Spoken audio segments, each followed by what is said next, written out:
ओम नमो भगवते वासुदेवाय। नारायण नारायण। हिंदू कैलेंडर के अनुसार प्रत्येक माह के अंतिम दिन पूर्णिमा तिथि आती है। तो इस बार चैत्र पूर्णिमा आई है क्योंकि अभी चैत्र का माह चल रहा है। पूर्णिमा के दिन पवित्र नदियों में स्नान, दान व व्रत का विशेष महत्व माना गया है। कहते हैं कि जो लोग पूर्णिमा का व्रत रखते हैं उन पर हमेशा ही माँ लक्ष्मी की कृपा बनी रहती है और व्रत के दौरान नारायण भगवान का पूजन किया जाता है और फिर कथा श्रवण भी की जाती है। तो आइए इस अति पावन दिन पर यह है अति पावनी कथा श्रवण कर लेते हैं। चैत्र पूर्णिमा व्रत कथा। काशीपुर नगर के एक गरीब ब्राह्मण को भिक्षा मांगते देखकर भगवान विष्णु जी ने स्वयं ही एक बूढ़े ब्राह्मण के रूप में उस निर्धन ब्राह्मण के पास गए और कहने लगे, हे विप्रे, श्री सत्यनारायण भगवान मनोवांछित फल देने वाले हैं। तुम उनका व्रत पूजन करो, जिसे करने से मनुष्य सब प्रकार के दुखों से मुक्त हो जाता है। इस व्रत में उपवास का भी अपना महत्व है, किंतु उपवास से मात्र भोजन न लेना ही नहीं समझना चाहिए। उपवास के समय तो हृदय में यह धारणा होनी चाहिए कि आज श्री सत्यनारायण भगवान हमारे पास ही विराजमान हैं। अतः अंदर व बाहर दोनों ही तरफ शुचिता बनाए रखनी चाहिए और श्रद्धा विश्वास पूर्वक भगवान का पूजन कर उनकी मंगलमयी कथा का श्रवण करना चाहिए।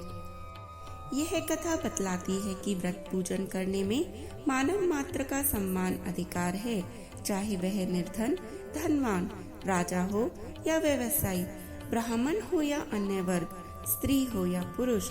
यही स्पष्ट करने के लिए इस कथा में निर्धन ब्राह्मण, गरीब लकड़हारा, राजा उल्कामुख, धनवान व्यवसायी, साधु वैश्य, उसकी पत्नी लीलावती, पुत्री कलावती, राजा तुंगध्वज एवं गोपगणों की कथा का समावेश किया गया है। इस कथा के अनुसार जैसे लकड़हारा, गरीब ब्राह्मण, उल्कामुख गोपगणों ने सुना कि यह व्रत सुख, सौभाग्य, संपत्ति सब कुछ देने वाला है, तो सुनते ही श्रद्धा, भक्ति तथा प्रेम के साथ सत्य व्रत का आचरण करने में लग गए और फलस्वरूप सुख भोग कर परलोक में मोक्ष के अधिकारी हुए। एक साधु वैश्य ने भी यही प्रसंग राजा उल्कामुख से सुना, किंतु उसका विश्वास अधूरा था और श्रद्धा में कमी होने के कारण उसने मन में प्रण लिया कि संतान प्राप्ति पर सत्यव्रत पूजन अवश्य करूंगा। समय बीतने पर उसके घर एक सुंदर कन्या ने जन्म लिया। पत्नी ने व्रत की याद दिलाई तो उसने कहा कि अभी क्या जल्दी है, कन्या के विवाह के समय करेंगे। समय आने पर कन्या का विवाह भी हो गया, किंतु उस पेशे ने व्रत नहीं किया। सभी वह अपने दामाद को लेकर व्यापार के लिए चला गया। वहां उसे चोरी के आरोप में राजा चंद्रकेतु द्वारा दामाद सहित कारागार में डाल दिया गया। उसके अपने घर में भी चोरी हो गई और पत्नी लीलावती और पुत्री कलावती भिक्षावृत्ति के लिए विवश हो गई। एक दिन कलावती ने किसी के घर श्री सत्यनारायण का पूजन होते देखा और घर आकर माँ को प्रसाद दिया।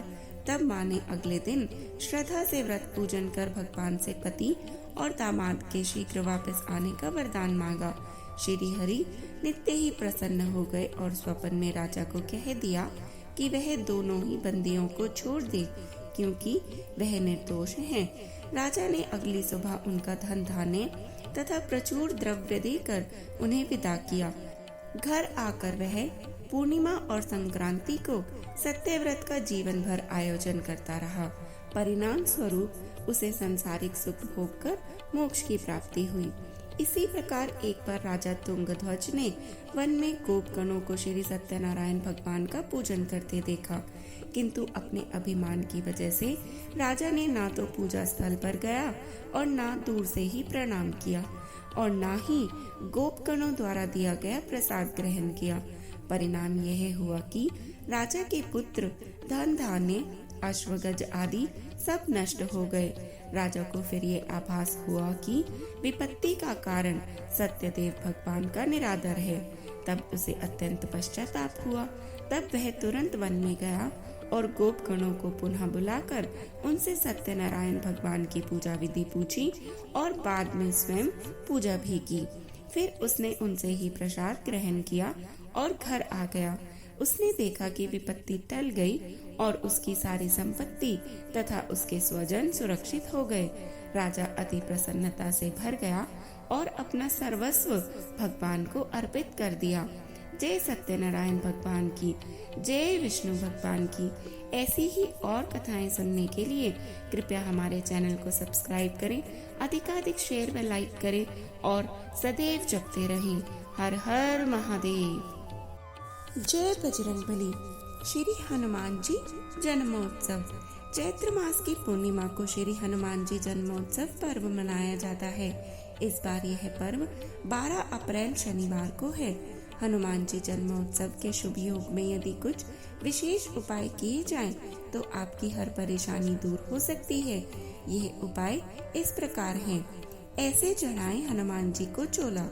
श्री हनुमान जी जन्मोत्सव पर हनुमान जी को चोला चढ़ाएं। हनुमान जी को चोला चढ़ाने से पहले स्वयं स्नान कर शुद्ध हो जाएं और साफ वस्त्र धारण करें। सिर्फ लाल रंग की धोती पहने तो और भी अच्छा रहेगा। चोला चढ़ाने के लिए चमेली के तेल का ही उपयोग करें। साथ ही चोला चढ़ाते समय एक दीपक हनुमान जी के सामने जलाकर रखें। दीपक में भी चमेली के तेल का ही उपयोग करें।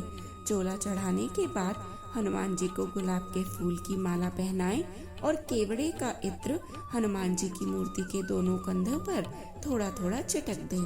अब एक साबुत पान का पत्ता लें और इसके ऊपर थोड़ा गुड़ व चना रखकर हनुमान जी को भोग लगाएं।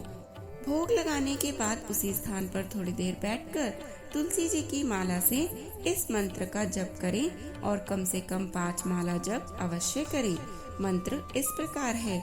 राम रामेति रामेति रमे रामे मनोरमे सहस्रनाम तत्तुल्यम राम नाम वरानने।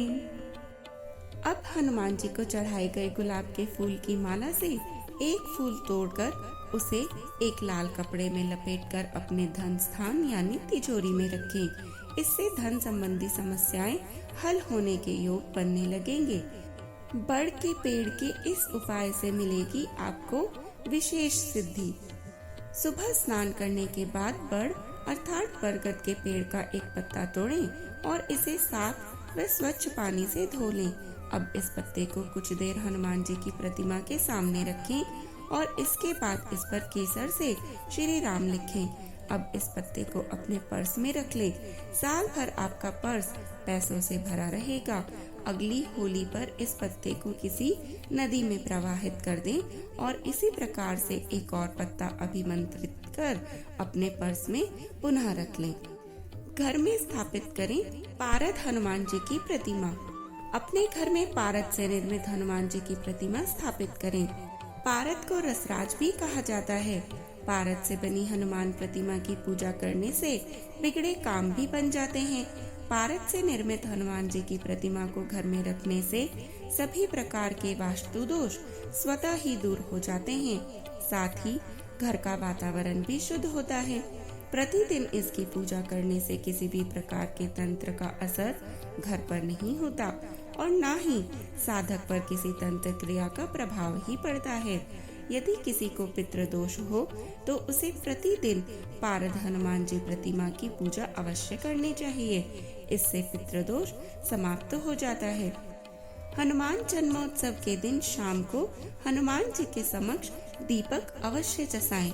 किसी भी हनुमान जी के मंदिर जाएं और हनुमान जी की प्रतिमा के सामने एक सरसों के तेल का व एक शुद्ध घी का दीपक जसाएं। इसके बाद वहीं बैठकर हनुमान चालीसा का पाठ करें। हनुमान जी की कृपा पाने का यह एक अचूक उपाय है। और फिर राम रक्षा स्तोत्र का पाठ सुबह स्नान आदि करने के बाद किसी हनुमान मंदिर में जाकर अवश्य करें। इसके बाद हनुमान जी को गुड़ और चने का भोग लगाएं। जीवन में यदि कोई समस्या है तो उसका निवारण करने के लिए प्रार्थना करें। आइए अब जान लेते हैं एक अति विशेष उपाय। प्राणों की रक्षा हेतु मंत्र या रक्षा कवच बनाने के लिए यह सुने। हनुमान जी जब लंका से आए तो राम जी ने उनको पूछा, राम जी के वियोग में सीता जी अपने प्राणों की रक्षा कैसे करती हैं?